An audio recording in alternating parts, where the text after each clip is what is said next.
Selamat malam Bapak Ibu Saudara sekalian. Hari ini adalah hari reformasi dan kita mau merenungkan satu bagian firman Tuhan yang ada kaitan dari Matius pasal ke-20 ya. Matius pasal ke-20.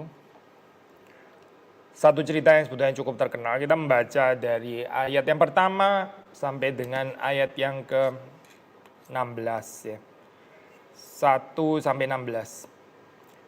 Adapun hal kerajaan sorga sama seperti seorang tuan rumah yang pagi-pagi benar keluar mencari pekerja-pekerja untuk kebun anggurnya. Setelah ia sepakat dengan pekerja-pekerja itu mengenai upah sedinar sehari, ia menyuruh mereka ke kebun anggurnya. Kira-kira pukul 9 pagi ia keluar pula dan dilihatnya ada lagi orang-orang lain menganggur di pasar. Katanya kepada mereka, pergi jugalah kamu ke kebun anggurku dan apa yang pantas akan kuberikan kepadamu. Dan mereka pun pergi. Kira-kira pukul 12 dan pukul 3 petang ia keluar pula dan melakukan sama seperti tadi. Kira-kira pukul 5 petang ia keluar lagi dan mendapati orang-orang lain pula. Lalu katanya kepada mereka, mengapa kamu menganggur saja di sini sepanjang hari? Kata mereka kepadanya, karena tidak ada orang mengupah kami. Katanya kepada mereka, pergi jugalah kamu ke kebun anggurku. Ketika hari malam Tuhan itu berkata kepada mandurnya, panggillah pekerja-pekerja itu dan bayarkan upah mereka mulai dengan mereka yang masuk terakhir hingga mereka yang masuk terdahulu. Maka datanglah mereka yang mulai bekerja kira-kira pukul 5 dan mereka menerima masing-masing 1 dinar. Kemudian datanglah mereka yang masuk terdahulu sangkanya akan mendapat lebih banyak, tapi mereka pun menerima masing-masing 1 dinar juga. Ketika mereka menerimanya mereka bersungut-sungut kepada Tuhan itu. Katanya mereka yang masuk terakhir ini hanya bekerja 1 jam dan engkau menyamakan mereka dengan kami yang sehari suntuk. Bekerja berat, menanggung panas terik matahari. Tapi Tuhan itu menjawab seorang dari mereka, saudara, aku tidak berlaku tidak adil terhadap engkau. Bukankah kita telah sepakat sedinar sehari? Ambillah bagianmu dan pergilah, aku mau memberikan kepada orang yang masuk terakhir ini sama seperti kepadamu. Tidakkah aku bebas mempergunakan milikku menurut kehendak hatiku? Atau iri hatikah engkau karena aku murah hati? Demikianlah orang yang terakhir akan menjadi yang terdahulu dan yang terdahulu akan menjadi yang terakhir. Mari kita masuk dalam doa. Tuhan berkati untuk perenungan pada malam hari ini, berkati hamba-Mu dan berkati setiap kami yang merenungkan bersama-sama. Sekali lagi kami mohon supaya firman-Mu ini boleh bekerja dalam kehidupan kami dan di hari reformasi ini ada sesuatu yang kami bisa pelajari dari hamba-hamba Tuhan di masa lampau yang terus-menerus menunjuk kepada Engkau, menunjuk pada Kristus, menunjuk pada Injil-Mu yang mulia. Dan Tuhan menolong kami supaya juga bisa menjalani perjalanan mengikuti jejak kaki orang-orang yang setia kepada Tuhan, mengikut Kristus. Berkati kami semua, demi Yesus Kristus kami berdoa. Amin. Saudara, tentang 95 tesis dari Luther ya, kalau orang ditanya tesis mana yang terpenting, saya percaya pasti bisa ada perdebatan gitu ya, bisa ada discussion tentang itu ya. Some orang akan mengatakan mungkin tesis nomor ini, yang lain akan bilang tesis nomor itu dan sebagainya ya. Ini sesuatu yang wajar gitu ya. Dan bahwa nggak semua tesis itu let's say equally important kata-katanya itu juga I think cukup jelas gitu. Saya sendiri tertarik dengan tesis yang 62, tesis 62 karena ini berkaitan dengan Injil ya, berkaitan dengan Injil. Dalam bahasa Inggris terjemahannya adalah the true treasure of the church is the most holy gospel of the glory and grace of God. Harta gereja yang sesungguhnya adalah Injil yang kudus ya, Injil yang paling kudus, Injil kemuliaan, Injil kasih karunia Allah yang paling kudus. Saudara, kemarin waktu kita di kebaktian 1 ya, saya mengatakan kita seringkali waktu membaca Alkitab ya, itu nggak ada konteksnya, bukan hanya konteks Alkitab saya, tapi konteks kehidupan kita juga gitu. Dan seringkali dalam saat-saat seperti itu waktu kita membaca Alkitab yang nggak ada konteksnya ya kita cenderung akan langsung berkata amin, setuju ya. Tetapi waktu kalimat itu hadir di dalam satu konteks yang sulit ya di dalam kehidupan kita, baru kita mungkin baru mengerti kedalaman daripada kalimat tersebut. Misalnya waktu dikatakan seperti ini ya, ini bukan Alkitab by the way, tapi ini satu kalimat yang juga perlu ada konteks ya. The true treasure of the church is the most holy gospel of the glory and grace of God. Ya mungkin semua orang bisa saja, ya iyalah otomatis seperti ini, pasti dong, kalau enggak apalagi dan sebagainya. Tapi kenyataannya enggak selalu pasti sih, saudara. Sebetulnya enggak selalu pasti gitu. Di dalam zamannya Luther, saudara, orang mengerti the true treasure of the church ini ya. Apa sih ini ya? Ya pada saat itu adalah misalnya ya, saya itu barang-barang suci daripada orang-orang kudus ya, relikwi gitu misalnya, pada konteks pada saat itu ya. Itu treasure of the church ya, gereja itu dinilai penting atau nggak penting, dia punya apa gitu, perbendaharaannya dia punya apa, tesaurusnya apa gitu. Punya ini apa, pecahan kayu salib gitu, atau apa, mungkin pecahan daripada mahkota duri, atau sapu tangannya Paulus ya, tengkoraknya Yohanes Pembaptis, atau mungkin tengkoraknya orang kudus siapa gitu. Apa yang dipunyai gereja? Kita membaca di dalam sejarah gereja ya, karena ya penjualan itu penting ya untuk gereja, maka di dalam zaman medieval ya, itu penjualan yang palsu itu ya, sangat-sangat marak. Calvin pernah tulis di dalam satu bagian, kalau seandainya itu ya, koleksi yang dibilang pecahan kayu salib Kristus itu ya di seluruh Eropa itu di total itu ya, maksudnya gereja yang mengaku punya pecahan kayu salib ya, itu kayaknya kayu salibnya bakal jadi kayu salib yang luar biasa gede, sampai ya itu perlu mujizat ya untuk memikul salib itu gitu. Maksudnya ini kalimatnya agak sinis memang, tapi itu sudah bukan kayu salib dengan ukuran biasa lagi, itu sudah kayu salib raksasa. Maksudnya Calvin di sini menyindir ya, itu bagaimana ya, semua orang klaim ini asli, tapi kalau kayunya itu dikumpulkan ya, akhirnya bisa menjadi satu kayu salib yang luar biasa besar, yang bukan ukuran normal gitu ya, so ya. Ini apa yang nggak akan kuat dipikul secara biasa oleh Yesus Kristus. Dan bukan cuma ini, so ya, hal-hal yang lain gitu ya, banyak sekali itu di dalam zaman Luther ya, zaman Renaissance, medieval, reformasi ya. Nah sekarang ya, kita mungkin ya, kurang lah membicarakan ya treasure of the church dalam pengertian ini, tapi kalimat ini bisa hadir di dalam konteks yang baru, konteks saudara dan saya. Karena gereja di dalam zaman kita, gereja di dalam zaman saudara dan saya juga bisa jadi punya konsep treasure of the church yang ternyata bukan the most holy gospel of glory and grace of God. Apa misalnya gitu ya, treasure of the church ya, misalnya adalah pengkhotbahnya itu. Wah, pengkhotbahnya kita ini terkenal loh. Kita punya celebrity preacher, kita punya ini pengkhotbah yang aset ini daripada gereja kita gitu. Hamba Tuhannya adalah treasure dari gereja. Saudara, nggak ada hamba Tuhan yang nggak bisa digantikan, kan nggak ada ya sebetulnya gitu. Semua orang termasuk saudara dan saya ini disposable sih actually gitu. Kita kalau masih dipakai oleh Tuhan ya semata-mata karena Tuhan masih mau pakai, karena Tuhan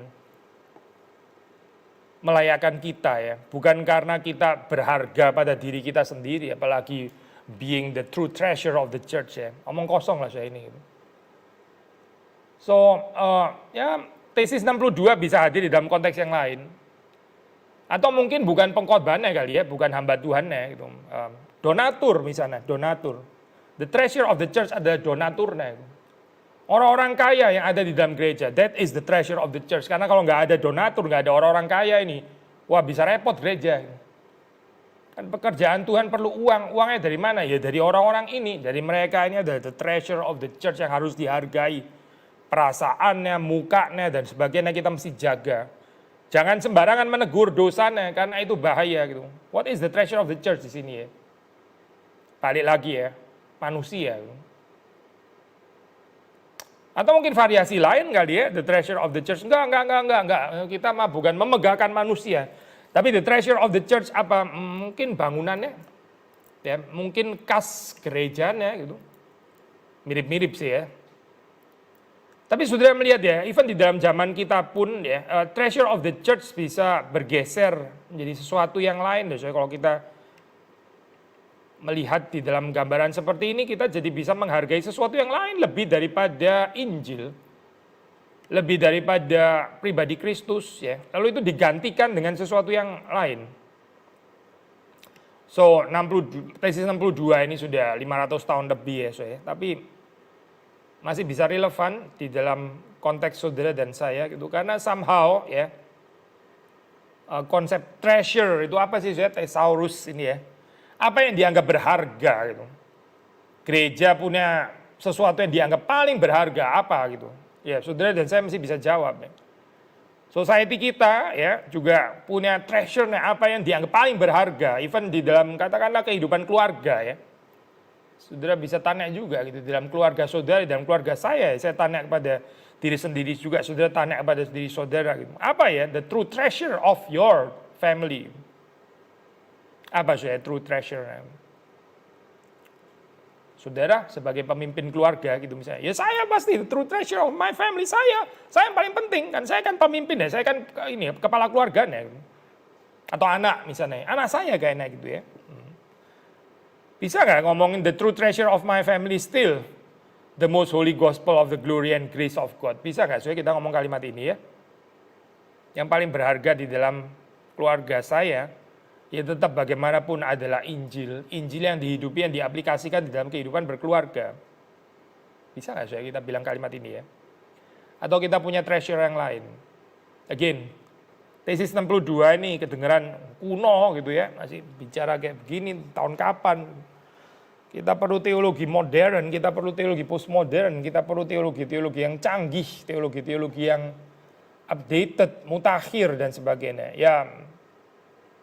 Ya mutakhir sometimes adalah yang tua ini tapi hadir di dalam konteks yang baru saya, karena tetap konsep treasure ini sepertinya kan manusia memang nggak bisa live without ya.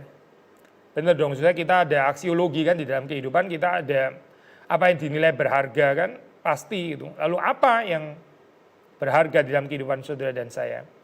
Luther mengingatkan the most holy gospel of the glory and grace of God.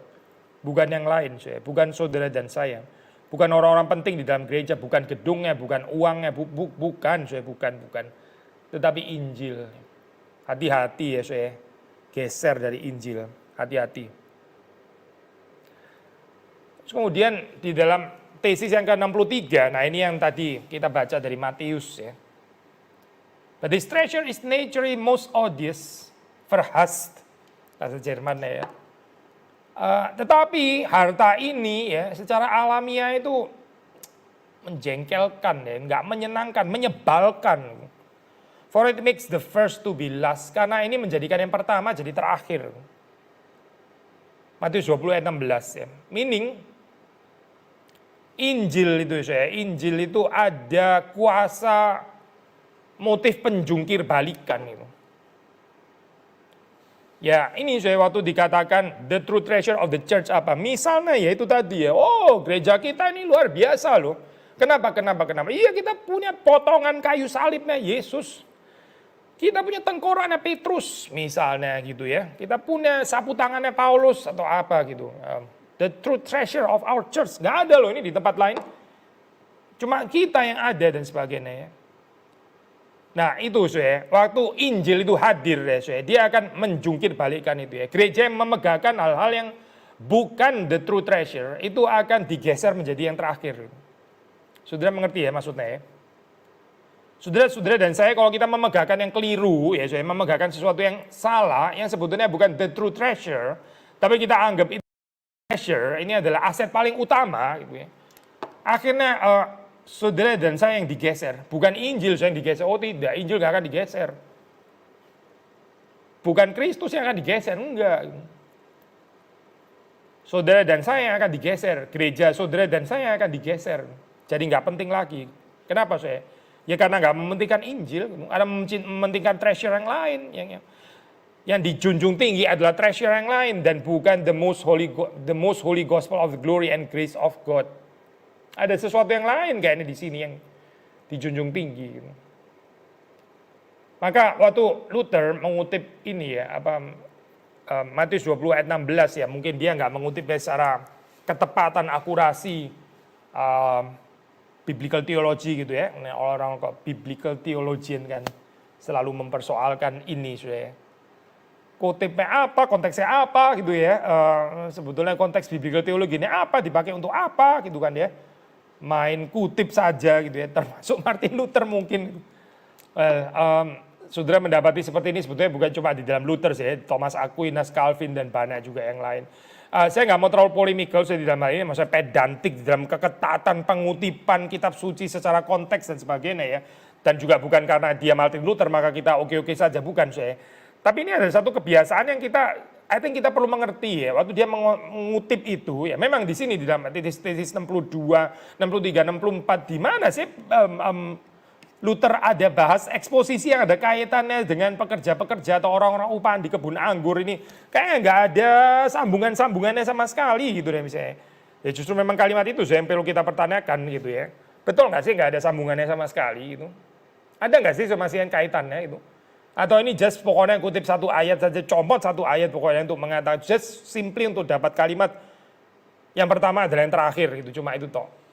Saya percaya waktu saudara ini ya mengaitkan tesis 62 dan 63 ini memang ya lumayan logis lah soalnya ini apa kita bisa menjelaskan ya tadi seperti kita sudah jelaskan bahwa Injil waktu hadir itu akan menjungkir balikkan tatanan-tatanan yang dibangun di dalam dunia ini, apa yang dianggap berharga, yang dianggap treasure, yang dijunjung tinggi ya, yang dianggap the most valuable ternyata adalah nggak penting-penting banget ya di hadapan Tuhan. Apa sih itu? Lu punya apa? Pecahan kayu salib lah atau apa, sapu tangan siapa? Petrus, Paulus, siapa sih? Andreas, siapa ya? Gak penting itu, gak ada pentingnya sama sekali itu. It makes the first to be last ya. Gereja yang mengaku punya itu lalu sombong dengan kepemilikan itu ya. Ternyata adalah ini gereja salah satu yang paling terakhir. Kalau dia nggak mementingkan Injil, ya. Kalau dia nggak menjunjung tinggi Injil, dia menjunjung tinggi sesuatu yang lain. So sekali lagi pertanyaannya, kaitannya apa dengan ini? Orang-orang upahan di kebun anggur ya. Soalnya kita nggak bisa bahas secara apa ya detail gitu karena ini waktunya juga. Saya juga nggak ada rencana seperti itu sih. Waktunya tinggal berapa menit lagi soalnya ini kira-kira 12 menit lagi ya. So kalau sudah baca, I think perumpamaan kebun anggur ini cukup jelas lah saya message-nya itu. Ini membedakan antara dua macam pekerja kan ya. Yang satu adalah pekerja yang betul-betul dengan mentalitas orang upahan, ya, highly kalkulatif, ya, dengan pekerja-pekerja yang bekerja karena kasih karunia. Jadi di dalam hidup ini memang ada dua macam pekerja, saya. Pekerja yang dengan mentalitas orang upahan, gitu ya, orang upahan di dalam arti bahwa ya mereka bekerja betul-betul untuk upah, ya. Orang seperti ini ya nggak enak, saya nggak bisa menikmati waktu bekerja ya, ayat 12 misalnya ya. Nih kita nggak sistematis bahasa ya, again karena keterbatasan waktu setelah mereka mendapati ya, mereka yang masuk belakangan itu ternyata mendapat uang, mendapat upah yang sama dengan mereka. Lalu ayat 12 kata mereka yang masuk terakhir ini hanya bekerja 1 jam. Dan engkau menyamakan mereka dengan kami yang sehari suntuk bekerja berat dan menanggung panas terik matahari. Saudara perhatikan ya, theology of work-nya orang-orang ini. Kami yang sehari suntuk bekerja berat dan menanggung panas terik matahari. Enak saja orang itu cuma kerja 1 hari, enak 1 jam. Enak saja cuma 1 jam, upahnya sama dengan kita. Kalau mau dapat upah segini, itu mesti bekerja berat sehari suntuk, mesti nggak enak. Mesti tersiksa dulu seperti kita. Mesti menanggung panas terik matahari. Ya. Bukan dikasih gratis kayak begini. Nggak bisa ini kayak begini. Saudara lihat lah ya. Ya inilah saya orang-orang yang hatinya sempit ya. Yang iri hati. Yang nggak mengerti kasih karunia sebetulnya. Yang bagi mereka bekerja bagi Tuhan itu adalah satu siksaan. Ya. Mereka nggak pernah mengerti apa artinya kasih karunia. Mereka ngertinya adalah deliver jasa gitu. Saya deliver jasa, ya. Ini jasa saya gitu ya. Terus kemudian Tuhan membalas. Tuhan membalasnya. 1 dinar itu tadi gitu. Sebenarnya di dalam ayat 13 itu sedih ya kalimat waktu Tuhan itu menjawab mereka, saudaraku, aku tidak berlaku tidak adil terhadap engkau. Bukankah kita telah sepakat sedinar sehari? Ini kalimat sebenarnya menakutkan loh saya kalimat ini. Mengapa saya? Ya karena kita cara pikirnya dengan Tuhan itu kalkulatif ya, hitung-hitungan jasa kayak begini. Ya, itu tadi, saya ini kaitannya apa dengan true treasure of the church? Itu tadi, biasanya saya waktu orang membicarakan true treasure, the false treasure of the church di dalam konteks ini ya orang ada kebanggaannya gitu, hitung-hitungan gitu. Gereja lu punya apa? Gereja lu apa yang sudah dikerjakan gitu? Gereja lu punya relikui apa gitu? Gereja lu berapa besar? Ini kan bicara jasa manusia semua sebetulnya gitu. Yang membuat orang itu terus akhirnya terus kemudian jadi boasting ya. Orang yang boasting karena jasanya itu adalah orang yang nggak mengerti anugerah sebetulnya. Orang yang nggak mengerti the true treasure of the church, nggak mengerti. Di dalam kehidupannya seperti ini orang itu suka sekali dengan banding-banding gitu. Dan dia merasa menang kalau orang lain itu kurang daripada dia gitu. Atau gereja lain kurang daripada dia. Lalu dia berasa lebih tinggi daripada. Ya inilah orang yang nggak mengerti Injil gitu. Orang-orang yang nggak mengerti kasih karunia. Enak saja begitu ya. Kita gereja kayak begini, gereja hebat kayak begini disamakan dengan gereja kecil. Gak bisa dong, enak saja.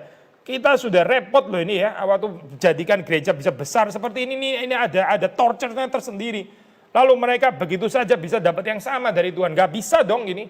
Apa memang jasanya mereka gitu. Mereka sudah berlelah-lelah di dalam hal apa? Aduh sudah miserable bener sih spiritualitas kayak begini ya. Kasian ya sebetulnya gitu. Ya inilah ini adalah mentalitas daripada orang-orang upahan yang masuk di awal. Maka ya tidak heran kalau kalimat ini terus kemudian diakhiri. Demikian orang yang terakhir akan menjadi yang terdahulu dan terdahulu menjadi terakhir. Orang yang masuk terdahulu ya menjadi terakhir. Kenapa Ya mereka diberikan kesempatan untuk bekerja dahulu, tapi ternyata mereka nggak bisa menghayati dengan benar kesempatan bekerja bagi Tuhan itu adalah kasih karunia, itu adalah undangan kasih karunia. Ya mereka seharusnya bersyukur menikmati ya. Seharusnya kalau benar mereka bersyukur karena mereka bisa bekerja lebih panjang kan ya, dikasih kesempatan lebih panjang untuk melayani Tuhan, bersyukur loh Karena Tuhan nggak perlu sebetulnya. Dia bisa kerja sendiri kalau mau, atau dia bisa pakai orang lain, dia bisa pakai batu bahkan.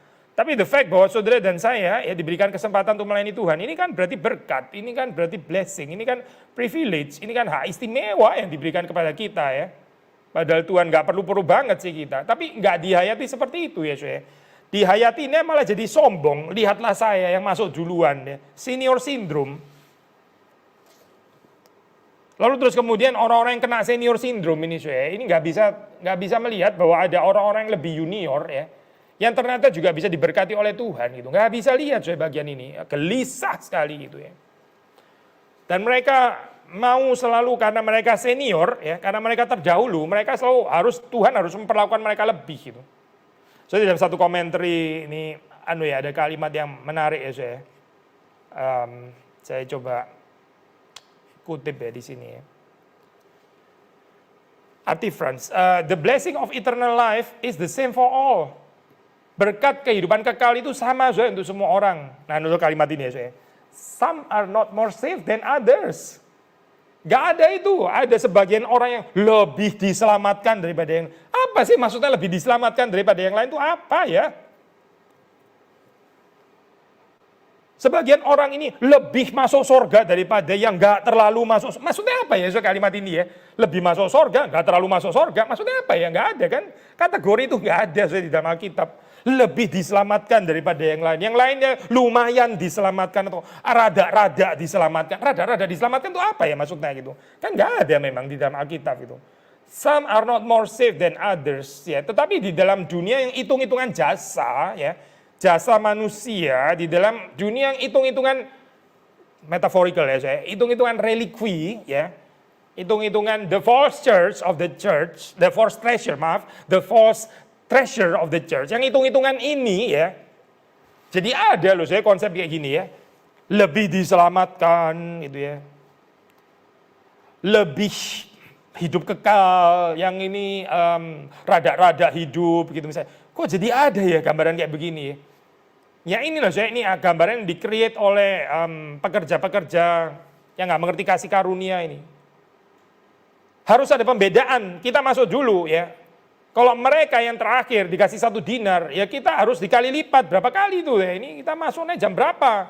Dia baru masuk jam 5, kerja 1 jam, jam 5, jam 6. Ya kita dari jam 9, 1 jam, ini kita berapa jam? Tolong kali dong, gitu kan ya. Ya inilah saya orang-orang yang kalkulatif ya. Orang-orang yang nggak bisa mengerti paradigma kasih karunia. Orang yang nggak mengerti Injil. Betul saya, ini adalah orang yang tidak mengerti Injil sebetulnya. Makanya bukan nggak ada kaitannya saya kalau kita balik lagi ya.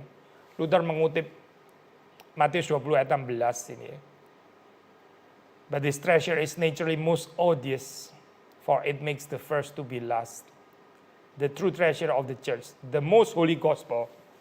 Injil yang paling kudus itu ya, ini membuat orang yang pertama itu jadi terjungkal, jadi terakhir.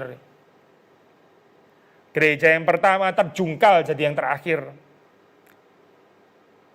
Tetapi yang terakhir justru jadi yang pertama. Yang terakhir jadi yang pertama karena apa? Karena dia kerja lebih berat lagi gitu. Karena dia lebih mencintai Tuhan atau apa gitu. Karena dia lebih mempropagandakan Injil. Bukan, saya balik lagi dong ke jasa manusia lagi dong. Yang terakhir itu jadi yang pertama, simply karena ya mereka lah yang mengerti kasih karunia. Sudah cuma itu saya alasannya gitu. Karena mereka lah yang sungguh-sungguh mengerti apa artinya anugerah. Mengerti apa itu kasih karunia. Bahwa mereka itu bekerja bukan karena mereka itu qualified, bukan. Mereka diundang Tuhan bukan karena mereka adalah aset daripada kebun anggur, bukan. Mereka bukan aset kebun anggur, bukan. Mereka bisa bekerja karena Tuhan berbelas kasihan kepada mereka, mengerti belas kasihan Tuhan ya. Ya inilah saya alasannya itu. Inilah yang disebut dengan orang-orang yang pertama. Sombong lagi, karena saya tajam dong ya bisa mengerti Injil. Saya hebat dong ya bisa mengerti kasih. Ya balik lagi saya. Ya silakan pergi ke tempat yang terakhir lagi kalau kayak begitu. Gitu. Ini pun juga jadi bahan posting gitu ya. Aduh gimana sih? Orang yang sungguh-sungguh mengerti Injil, ya saya, orang-orang yang sungguh mengerti Injil itu dipenuhi dengan perasaan ketidaklayaan. Seperti dalam pekerjaan yang terakhir ini. Gitu. Orang yang sungguh-sungguh mengerti kasih karunia itu saya, nggak melihat kepada apa yang mereka perform gitu loh saya, nggak melihat kepada apa yang mereka hasilkan, nggak melihat kepada jasa mereka, nggak melihat kepada kontribusi mereka. Tapi mereka melihat kepada apa? Mereka melihat kepada Tuhan yang berbelas kasihan yang mengundang mereka, padahal Tuhan ini jelas-jelas nggak perlu gitu. Sudah bisa baca di dalam cerita itu ya, meskipun ini ya nggak eksplisit tapi cukup jelas sebetulnya bahwa secara gambaran ya, Tuhan ini nggak perlu mereka gitu. Tuhan ini betul-betul memberikan kesempatan kepada orang-orang ini untuk bekerja baginya. Bukan karena Tuhan ini perlu mereka, tapi karena Tuhan ini berbelas kasihan kepada orang-orang yang nggak bisa bekerja ini. Kan nggak ada orang mau menyewa ya. Arti Franz mengatakan ya ini adalah orang-orang yang sebetulnya less desirable workers ya. No one has hired us. Sedih loh saya kalimat itu ya. Nggak ada orang yang mau memperkerjakan kami. Saudara adalah orang yang less desirable ya. Tuhan mau mempekerjakan saudara. Tuhan mau mempekerjakan saudara. Inilah saya orang-orang yang paling mengerti apa artinya bekerja bagi Tuhan ya. Yang nggak akan mengatakan kalimat kami sudah sehari suntuk bekerja berat, menanggung panas terik materi. Coba saudara, yang dilihat adalah diri mereka kan ya, kerja kerasnya gitu. Kerja beratnya. Nggak ada pemahaman tentang anugerah Tuhan, nggak ada kasih karunia, nggak ada soal bagian ini, totally nggak ada, benar-benar nggak ada. Sekali lagi ya, inilah gambaran orang-orang yang terakhir. Dan Injil ya, the true gospel itu mau menyelamatkan saudara dan saya dari mentalitas ini, mentalitas orang-orang yang hitung-hitungan ini. Kalau Injil betul-betul bekerja di dalam kehidupan kita ya, kita nggak akan dipenuhi dengan senioritas sindrom ini nggak akan ada gitu. Tapi saudara akan melihat diri saudara sebagai orang-orang yang diundang paling terakhir. Saudara sebetulnya Tuhan nggak perlu kita, tapi karena belas kasihan Tuhan maka kita dilibatkan di dalam pekerjaannya. Gitu. Orang-orang seperti ini saya adalah orang-orang yang disebut yang pertama ya. Pertama karena kasih karunia Tuhan, pertama karena anugerah Tuhan, pertama karena belas kasihan Tuhan. Mari sudah di dalam hari reformasi ini ya kita merenungkan message ini yang nggak habis digali ya, nggak bosen-bosen. Seharusnya ya kita nggak bosen-bosen, yang selalu masih relevan untuk keadaan kita sekarang di dalam society kita yang sangat-sangat menonjolkan jasa manusia yang saling bersaing ya, apa yang kamu bisa, apa yang saya bisa, apa yang kamu capai, apa yang saya capai dan sebagainya. Itu society yang terakhir kayak begini nih ya, yang melelahkan. Lalu terus kemudian ada kabar baik ya. Inilah Injil Yesus Kristus. Kiranya Tuhan menerima segala kemuliaan. Mari kita masuk di dalam doa. Tuhan, kami bersyukur untuk apa yang kami renungkan di hari reformasi. Tuhan kiranya menghidupkannya di dalam kehidupan kami, dalam kehidupan gereja kami. Sehingga kami sungguh-sungguh menyadari harta gereja yang sesungguhnya itu adalah Engkau sendiri. Adalah Injil yang Tuhan berikan bagi gerejamu. Dan bukan sesuatu yang lain. Terima kasih untuk seorang Martin Luther yang Tuhan sudah pakai. Dan terima kasih juga untuk Matius yang sudah memberikan kepada kami perumpamaan yang indah ini, yang kami boleh memperhatikannya, yang kami boleh menghayatinya di dalam kehidupan kami. Tuhan mengampuni segala kesalahan kami ketika kami gagal menikmati bekerja bagi Tuhan. Ketika kami menjadi orang yang bersungut-sungut karena kami kalkulatif, karena kami menjadi pekerja-pekerja yang legalis, dan tidak mengerti anugerah Tuhan. Mohon sekali lagi Tuhan membasuh kami dengan darah Kristus, membebaskan kami, jadikan kami orang-orang yang mengerti apa artinya bebas mencintai Tuhan, bebas bekerja bagi Tuhan dengan sukacita. Demi Yesus Kristus, kami memberi segala kemuliaan kepadamu. Amin. Selamat malam saudara sekalian, Tuhan memberkati kita semua dan sekali lagi selamat Hari Reformasi.